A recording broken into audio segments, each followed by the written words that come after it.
pour la rentrée, à mon avis, une des choses qu'on va découvrir, c'est le fait que des enfants ont réussi à faire ce qu'on leur a demandé de faire, mais n'ont pas appris. Ou ont appris mal, c'est-à-dire qu'en fait, ils vont se créer des représentations qu'il faudra déconstruire.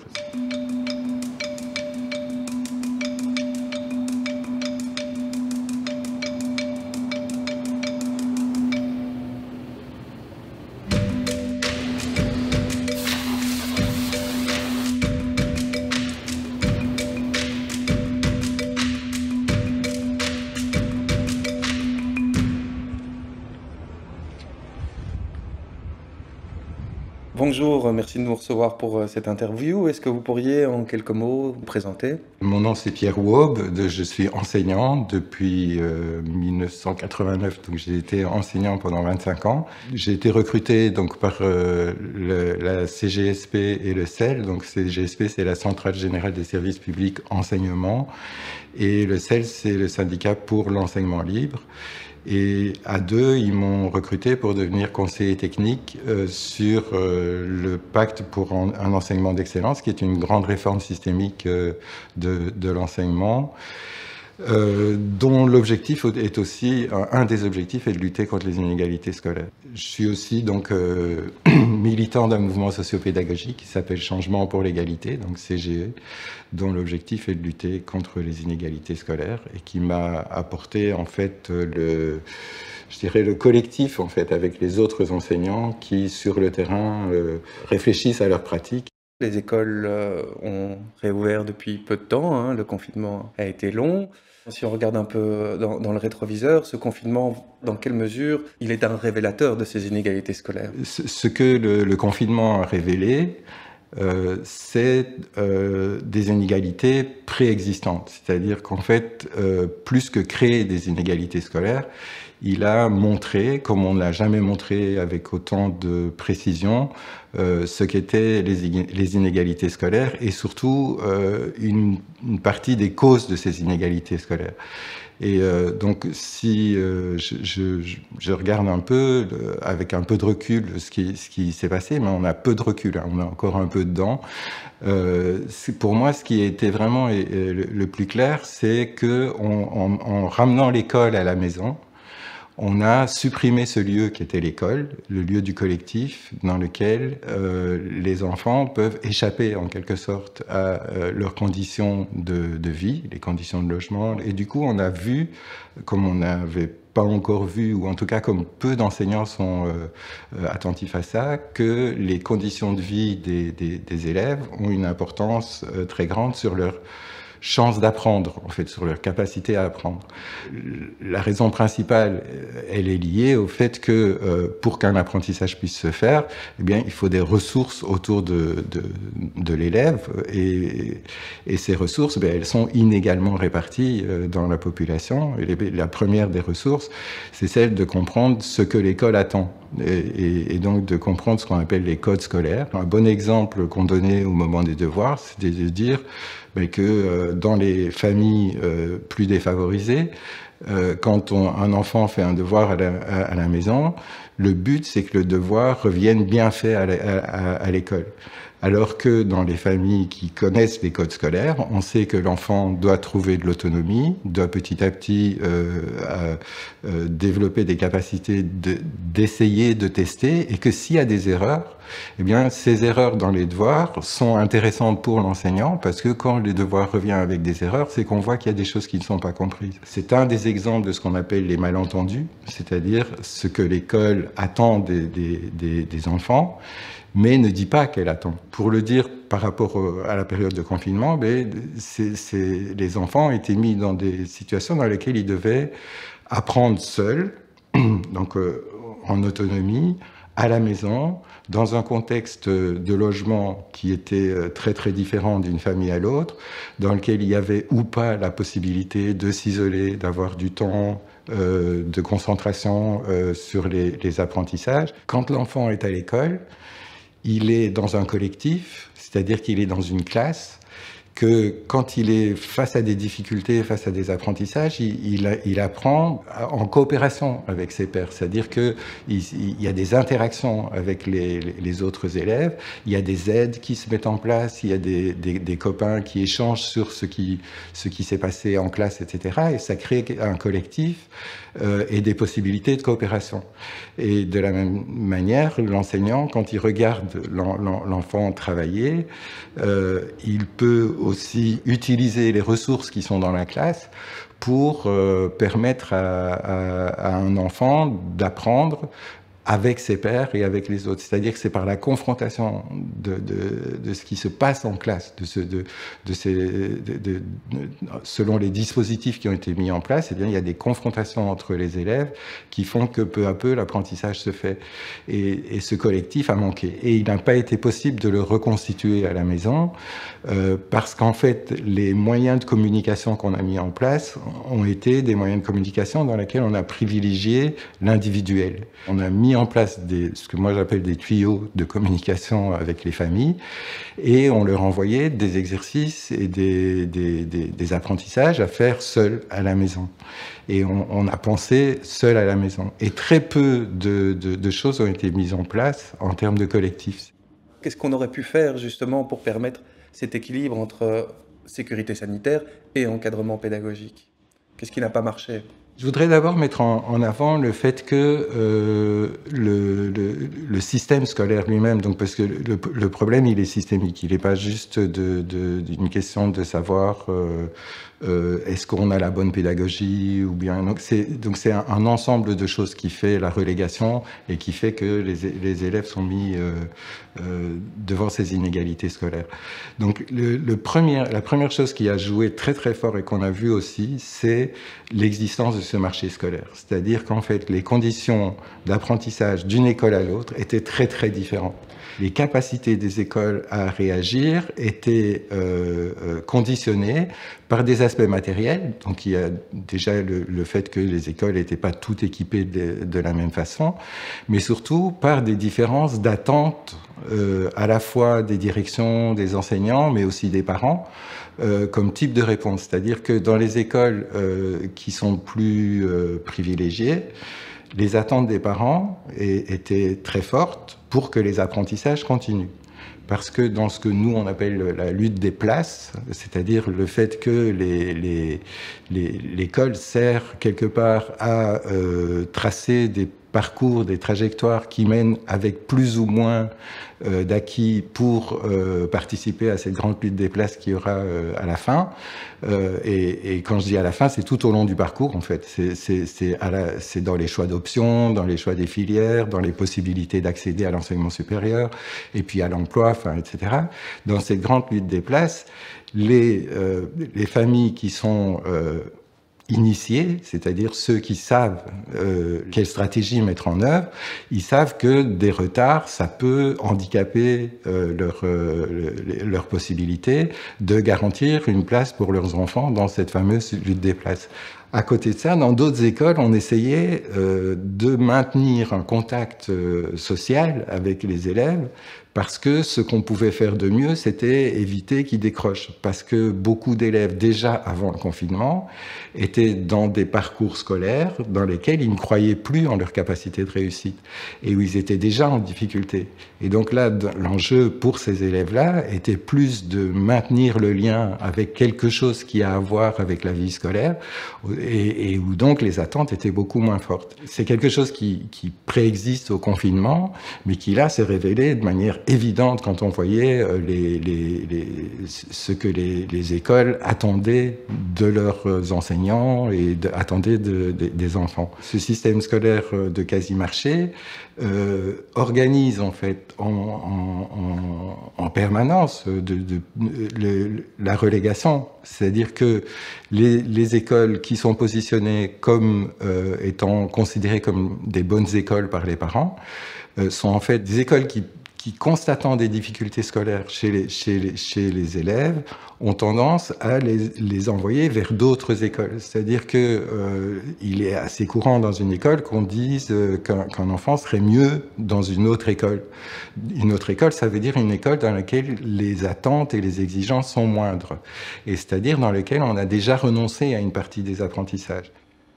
Pour bien comprendre ce que vous dites, est-ce qu'on peut dire qu'il ne peut pas y avoir d'encadrement pédagogique dans un cadre pareil, sachant qu'on est dans un marché, qu'il y a une telle disparité entre les écoles pour ceux qui ont un capital culturel important et ceux qui sont plus précaires, qui fait qu'il ne pouvait pas y avoir d'encadrement pédagogique véritablement efficace?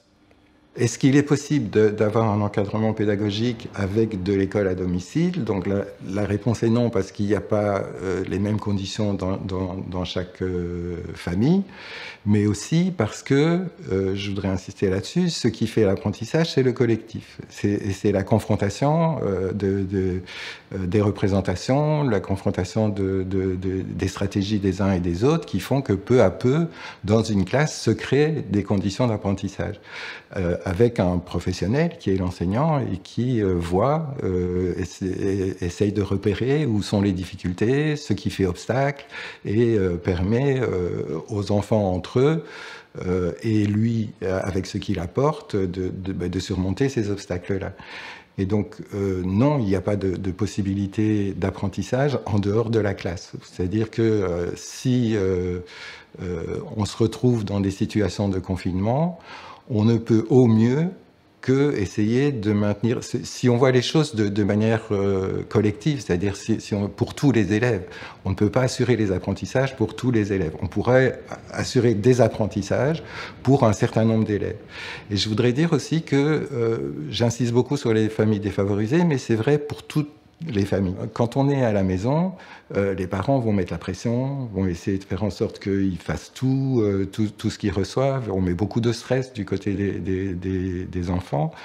Et parfois, on aide à l'apprentissage, mais ces aides peuvent amener vers des fausses pistes.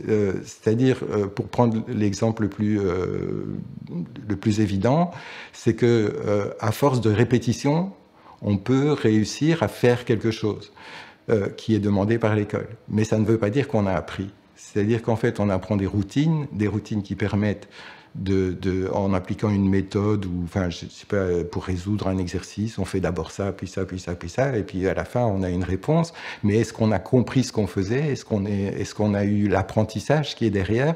Mais il n'y a rien qui garantit ça. Et donc, même dans des familles qui ne sont pas défavorisées, en mettant la pression, en essayant d'exerciser, etc., on est toujours dans cette logique d'essayer de réussir à faire. Mais réussir à faire, ce n'est pas apprendre. Et ce qui est intéressant, c'est ce qu'on a appris en faisant. Et c'est ce décalage-là qui va mettre en place, d'ailleurs, pour la rentrée, à mon avis, une des choses qu'on va découvrir, c'est le fait que des enfants ont réussi à faire ce qu'on leur a demandé de faire, mais n'ont pas appris. Ou ont appris mal, c'est-à-dire qu'en fait, ils vont se créer des représentations qu'il faudra déconstruire. Justement, donc là, on a réouvert les écoles, on est donc le 22 juin, pour un temps relativement court. Quel est votre point de vue sur la façon dont cela a été géré? Est-ce que c'était une bonne manière de réouvrir les écoles au bon moment également? Alors, la première chose, c'est que les conditions sanitaires ont été fluctuantes. Et donc, ça a mis d'abord la pression sur le fait d'essayer de faire rentrer les élèves en respectant des normes très strictes. Et puis après, on a assez vite renoncé à certaines de ces normes sanitaires, notamment dans le fondamental. Et du coup, ça a un peu énervé tout le monde. C'est-à-dire, mais en même temps, comment pouvait-on faire autrement? Je veux dire, on découvrait au fur et à mesure les normes sanitaires. Et de ce point de vue-là, les instructions qui ont été données aux écoles, on a essayé de tenir compte le plus possible des possibilités de faire revenir un grand nombre d'élèves à l'école. On a dit que c'était pour des raisons économiques.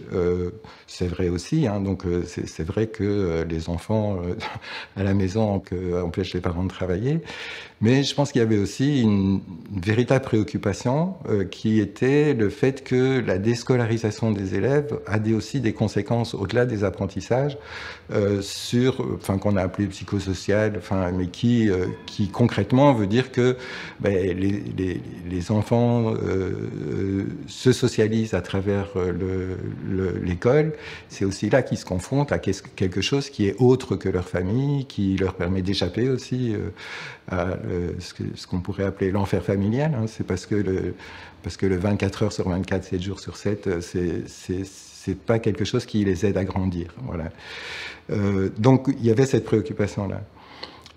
Par contre, je trouve que, et là il y a eu beaucoup d'hésitation aussi sur ces questions-là, le fait, est-ce qu'il faut donner la priorité à certains élèves et pas à d'autres? Est-ce qu'il y en a qui sont plus importants que d'autres, etc. Alors on pourrait se dire, mais ceux qui sont dans des situations dans lesquelles, donc des conditions de vie qui ne leur permettent pas d'apprendre, il faut leur donner la priorité pour le retour en classe. C'était une des options. Ce n'est pas l'option qui a été choisie. Il y avait une autre possibilité, c'était de se dire, mais il y a des années qui sont cruciales. Et c'est l'option qui a été choisie.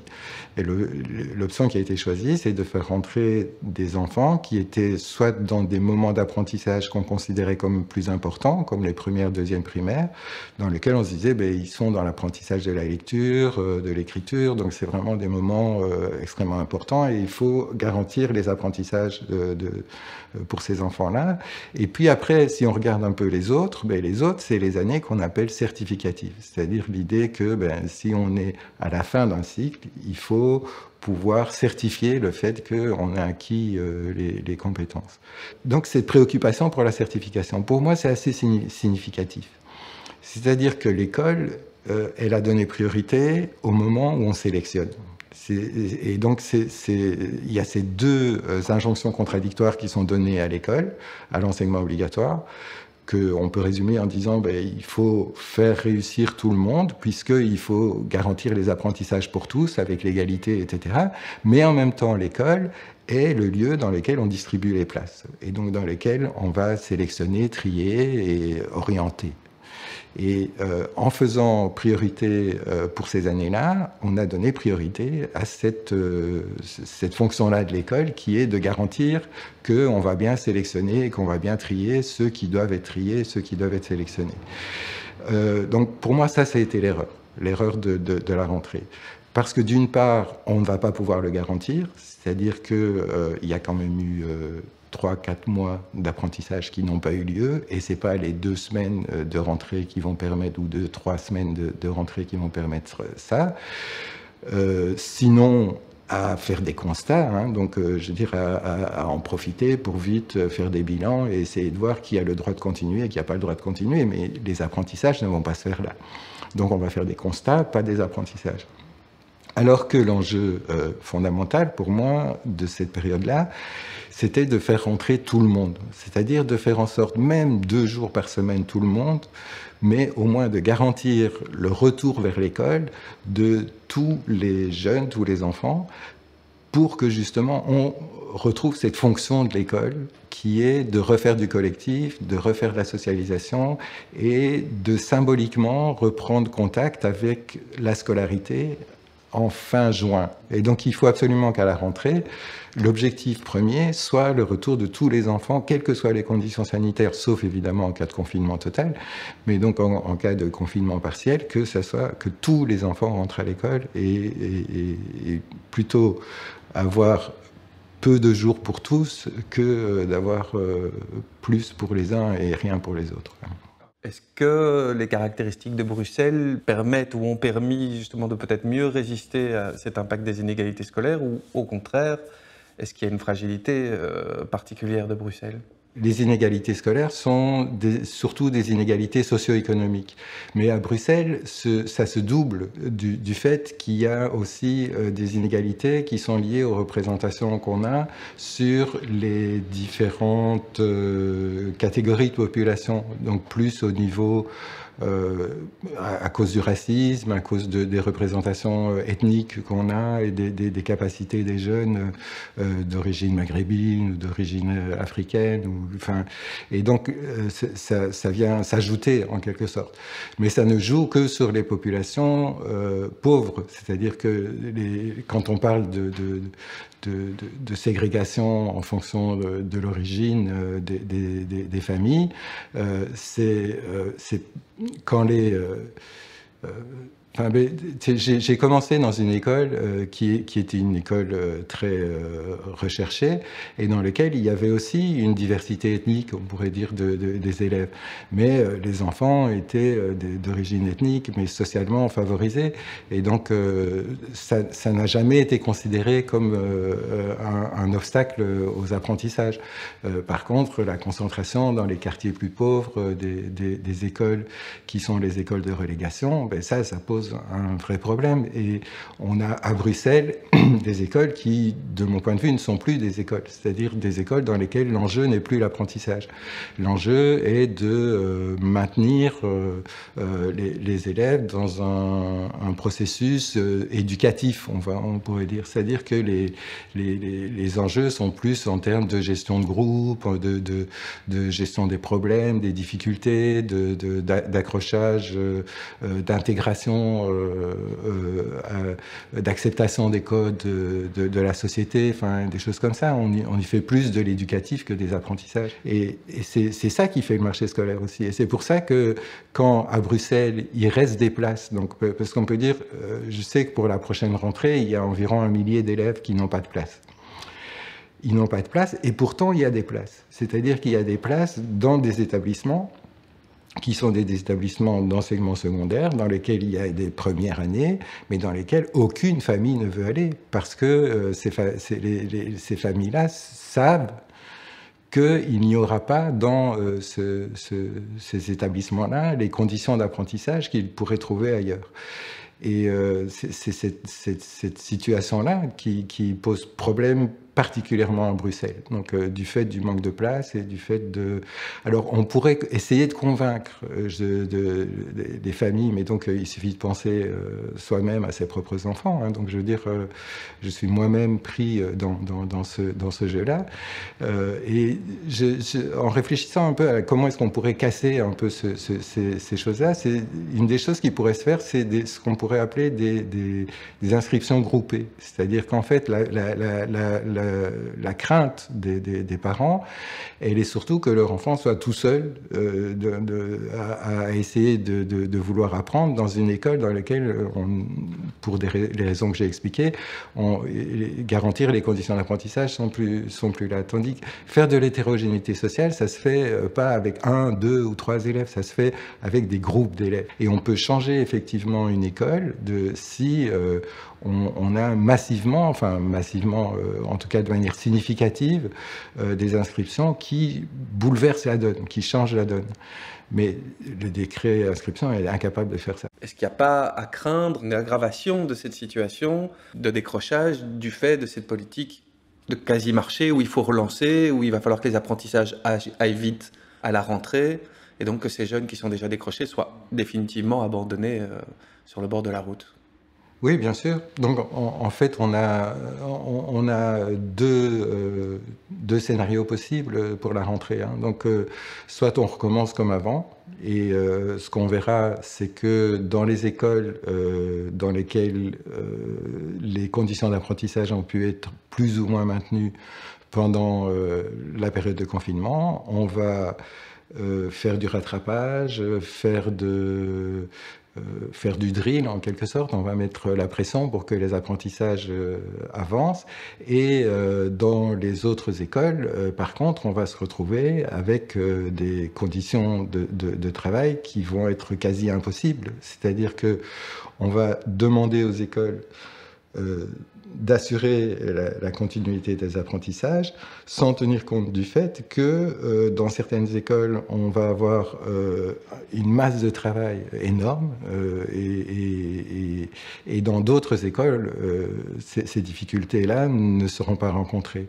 Et donc, pour moi, une des choses qui serait vraiment importante de faire, c'est de marquer dès la rentrée une différence, c'est-à-dire le fait que, acter en quelque sorte qu'il y a des écoles qui concentrent toutes les difficultés sociales et toutes les difficultés scolaires, et que ces écoles-là doivent être aidées plus que les autres. Et prévoir pour ces écoles-là des taux d'encadrement, c'est-à-dire augmenter en quelque sorte la quantité d'enseignants disponibles pour faire des classes plus petites et pour pouvoir suivre de plus près ces élèves-là. Les écoles sont classées en fonction de ce qu'on appelle l'indice socio-économique moyen des élèves.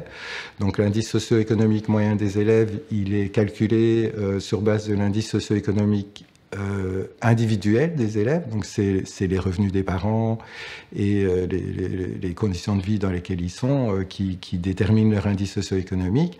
Et quand l'indice socio-économique moyen d'une école est bas, c'est-à-dire on dit entre 1 et 5, parce que donc ça va jusque 20, les plus élevés c'est 20 et puis les plus bas c'est 1, eh bien ils ont déjà ce qu'on appelle l'encadrement différencié. Et l'encadrement différencié, c'est un peu plus de moyens qui sont donnés à ces écoles-là. Mais ce un peu plus de moyens est vraiment insuffisant. Et c'est vraiment une goutte d'eau pour dire qu'on fait quelque chose. Et c'est l'occasion à la rentrée de marquer qu'on a bien compris qu'il faut s'occuper de ces élèves-là en priorité et de massivement donner plus de moyens à ces écoles-là. Idéalement, il faudrait aussi faire en sorte qu'on mette fin à ce quasi-marché scolaire et qu'on crée plus de mécanismes de solidarité entre les écoles. Et donc, voilà, c'est une des grandes failles de ce qu'on appelle le pacte d'excellence, hein, donc le pacte pour un enseignement d'excellence.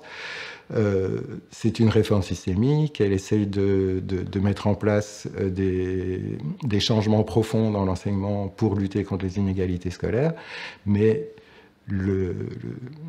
la chose qu'on n'a pas pu obtenir, c'est qu'on lutte contre le quasi-marché scolaire. Et pour ça, ça ne peut pas se faire par le haut. C'est quelque chose qui doit se faire en créant des rapports de force. Je veux dire, ça reste de la lutte sociale. Enfin, je veux dire, c'est pas. Et donc, c'est sûr que ceux qui ont les possibilités de se garantir ces privilèges-là, ils font tout pour les garder. Et donc, c'est difficile de lutter contre le quasi-marché scolaire. On peut du coup espérer que cette crise soit bénéfique pour penser l'école de demain et pour créer des changements, allant dans le sens du rapport de force dont vous parlez. On pourrait le souhaiter. Maintenant, est-ce qu'on peut y croire? C'est une autre question. Donc, moi, je dirais qu'il va y avoir deux grandes tendances. La première, elle est déjà à l'œuvre. C'est cette espèce d'effet d'aubaine que le confinement a créé pour tous ceux qui veulent passer à ce qu'ils appellent l'école du 21e siècle, l'école numérique, etc. Qui serait une école dans laquelle on promeut des choses comme la classe inversée. Donc la classe inversée, ça veut dire en gros que les élèves apprennent à partir de capsules vidéo, de MOOC, et que la classe soit en fait le lieu où on vient échanger sur ce qu'on a appris, les difficultés qu'on a, où on peut poser des questions, enfin, etc. Autrement dit, on renonce à l'apprentissage par le collectif et on renvoie l'apprentissage de nouveau dans la sphère individuelle et familiale. C'est une opportunité pour simplifier les choses, le numérique. C'est-à-dire que ce qui s'est passé dans le confinement, c'est qu'on a donné à voir une fracture qui est une fracture sociale. Une fracture sociale qui montre clairement qu'il y a des inégalités, et même des inégalités insupportables à voir, dans les conditions de vie et des conditions d'apprentissage. Si on veut prendre vraiment ça en main, et se dire, on veut diminuer et empêcher et même essayer de supprimer ces inégalités-là, eh bien, ça demande une réponse complexe. C'est-à-dire que si on prend que l'école, ça veut dire qu'il faut changer des pratiques dans l'école. C'est-à-dire que la première des pratiques qu'il faut changer, c'est de se dire que l'école, son rôle, c'est d'assurer les apprentissages pour tous. Et ça veut dire que l'école doit renoncer pendant un certain temps, alors on peut discuter sur la durée de ça, mais à la sélection. Alors quand je disais pendant un certain temps, ça veut dire, certains disent jusqu'à 15 ans, d'autres jusqu'à 16 ans. Je pense même qu'on pourrait, personnellement, je pense que l'école de l'enseignement obligatoire devrait renoncer à ça jusqu'à 18 ans. Parce que les questions de savoir après, enfin, les apprentissages qui viendront après, seront plus des apprentissages liés à des orientations, etc. Tandis que l'enseignement obligatoire, il doit assurer la même chose pour tous. Et donc, renoncer à la sélection pendant les apprentissages de l'enseignement obligatoire, rien que de le dire, ça montre les difficultés que ça risquerait de poser. Il faudrait évaluer autrement. Et donc, par exemple, arrêter de dire que, en fait, dans l'école, on évalue tout le temps. Mais en fait, ce qu'on fait, c'est pas des évaluations, c'est des contrôles. C'est-à-dire qu'on fait des constats sur où en sont les élèves et on n'en tire pratiquement aucune conclusion sur comment est-ce qu'il faudrait revoir les dispositifs d'apprentissage pour éviter pour surmonter les difficultés. C'est-à-dire qu'on avance, on fait des constats, on met des points dessus, et puis après, hop, on passe au stade suivant. Et donc, ce système-là, qui n'est pas un système d'évaluation, mais un système de contrôle, et un système dans lequel on additionne des constats d'échec, mais c'est la base du système de relégation. Et on voit bien que poser cette question comme ça veut dire que l'école devrait revoir complètement la manière dont elle évalue. Ça veut dire changer des pratiques, changer de posture aussi de la part des enseignants. Et c'est très complexe. Et vu ce que ça impliquerait aussi, parce que ça impliquerait que le système ne permettrait plus à ceux qui ont des privilèges de les garder, eh bien, c'est bien plus facile de parler de fracture numérique et de tout centrer sur la fracture numérique. C'est-à-dire que si c'est une fracture numérique et pas une fracture sociale, on peut jouer la charité. C'est-à-dire qu'en fait, au lieu de penser politique et sociopolitique, on peut se contenter de mettre en place des mécanismes d'aide. Donc, pour moi, l'enjeu principal de la rentrée et de l'avenir, c'est de se dire que ce que le confinement a montré, c'est que l'école est indispensable. L'école est indispensable pour deux raisons. La première, c'est parce que, on l'a dit, elle permet aux travailleurs de travailler. Parce que donc, quand les enfants sont à la maison, c'est difficile de retourner au travail, etc. Et même si on est à la maison avec du télétravail, ce n'est pas facile. Mais la deuxième, c'est de faire en sorte que les enfants soient enlevés de leur milieu familial pour apprendre.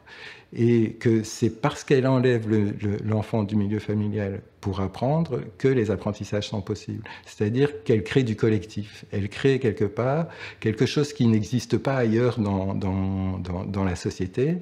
Le mélange, d'abord, et les interactions entre des représentations que les enfants ont de leur milieu familial et la confrontation de ces représentations-là à d'autres représentations, d'autres façons de voir le monde, de comprendre le monde, de s'intéresser au monde. Donc on voit que le chantier est énorme, les obstacles importants, mais qu'il y a aussi des perspectives, et donc que ça vaut la peine quand même d'y croire. Oui, j'espère. Alors maintenant, je vais vous poser une dernière question. On va demander pas d'enlever complètement votre casquette, bien sûr, mais c'est vraiment la Pierre Waube, le citoyen, l'homme engagé. Si je vous dis que le coronavirus a été, est ou sera positif, à quoi vous pensez? En quoi ça a été positif? C'est difficile à dire. Ouais.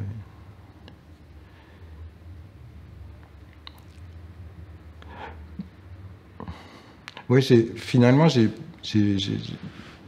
pas beaucoup je suis pas très optimiste en fait sur ce que ça peut apporter. Je pense que il y a eu un moment de sidération, un moment où tout le monde est resté un peu comment ébahi par ce qu'on était prêt à accepter, c'est-à-dire de s'enfermer chez soi et de ne pas sortir. Ça a mis en évidence des métiers c'est-à-dire tous ceux qui devaient continuer à travailler pour garantir le fait qu'on ait à manger et puis qu'on puisse continuer à vivre en quelque sorte. Et donc oui, on a mis l'accent sur ce qu'on a appelé les métiers essentiels et on s'est rendu compte que ces métiers essentiels étaient des métiers exercés par des personnes qui ne gagnaient pas beaucoup leur vie, qui vivaient qui avaient des conditions de travail pas très favorables, et qui en plus étaient exercés, oui, enfin moi ce que je me dis, c'est que c'est leurs enfants qui sont les élèves en difficulté, enfin, en tout cas pour tous ceux qui sont dans les métiers essentiels défavorisés, ben, c'est leurs enfants qui sont dans les écoles et qui vont se retrouver avec des difficultés énormes. Mais rassurez-nous, même si le combat est loin d'être gagné, il mérite d'être mené. Bien sûr, oui, ça c'est clair, mais plus que jamais, c'est-à-dire que ça va nous... disons que ça nous fait miroiter l'idée qu'on pourrait créer un rapport de force favorable. Mais pour ça, il va falloir qu'on soit nombreux à envisager ce changement, à vouloir ce changement. Donc moi, je ne crois pas au changement qui se crée parce que il y a eu des circonstances qui ont qui pourraient changer la manière de penser. Je pense que les combats, ils doivent se manifester quelque part. Enfin, je veux dire, on ne peut pas attendre de ceux qui, pour l'instant, s'en sont bien tirés, de céder leurs privilèges ou leur position dominante, quoi. Donc pour moi, c'est vraiment fondamental. Ben, un grand merci. Merci à vous.